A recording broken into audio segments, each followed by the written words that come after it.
Nandito po tayo ngayon sa Latet Warehouse, isa po sa mga partner ng CBN Israel at Operation Blessing. At kasalukuyan po tayo nagre-repack ng nasa mahigit 1,000 po na food bags at hygiene kits. At ito po ay bibigay natin sa mga internally displaced families at sa mga pamilya po na hindi makaalis sa kanilang bahay. So ito po, patuloy po ang Operation Blessing at CBN Israel sa pagbibigay serbisyo po sa mga naapektuhan at patuloy na naapektuhan ng giyera dito sa Israel at Hamas. Katuwang ang ating partners, naglilibot ang Operation Blessing sa iba't ibang komunidad, lalo na sa southern at northern Israel, kahit paminsan ay may mga nakakapasok pa ring rockets.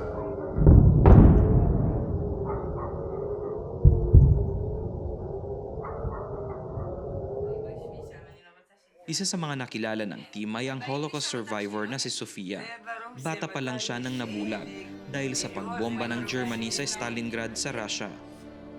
Pero hindi ito naging hadlang para siya ay magsilbi bilang music teacher sa mga batang bulag.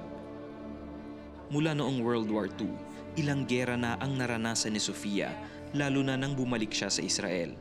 Gayunpaman, hindi siya natatakot. איפה את הולכת כשיש אזעקה פה? כשיש רקטות, מה את עושה? איפה, מתי אני הולך? פה, אם יש אזעקה שיש רקטות. אני לא מפחד לאזעקה. Na-surprise ako kasi for a blind person na walang kasama at isa pang Holocaust survivor na matanda na, it was amazing na nakakayanan niya. No?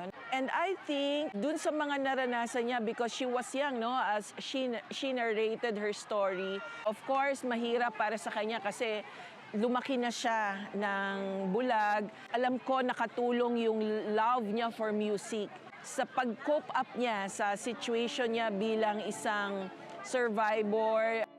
Regular siyang tinutulungan ng ating partner, kasama ang iba pang mga Holocaust survivors, lalo na at may gera ngayon. Nagdala ang grupo ng food box, hygiene products at winter gears. Maliban sa pag-abot sa mga Israeli communities, tumutulong din ang Operation Blessing sa mga Filipino migrant workers at iba pang mga lahi. Lahat ng ito ay nagiging posible dahil sa inyong tuloy-tuloy na pagsuporta. On behalf of the people here in Israel who are affected and impacted by the ongoing war, thank you for the support to CBN and Operation Blessing. God bless you.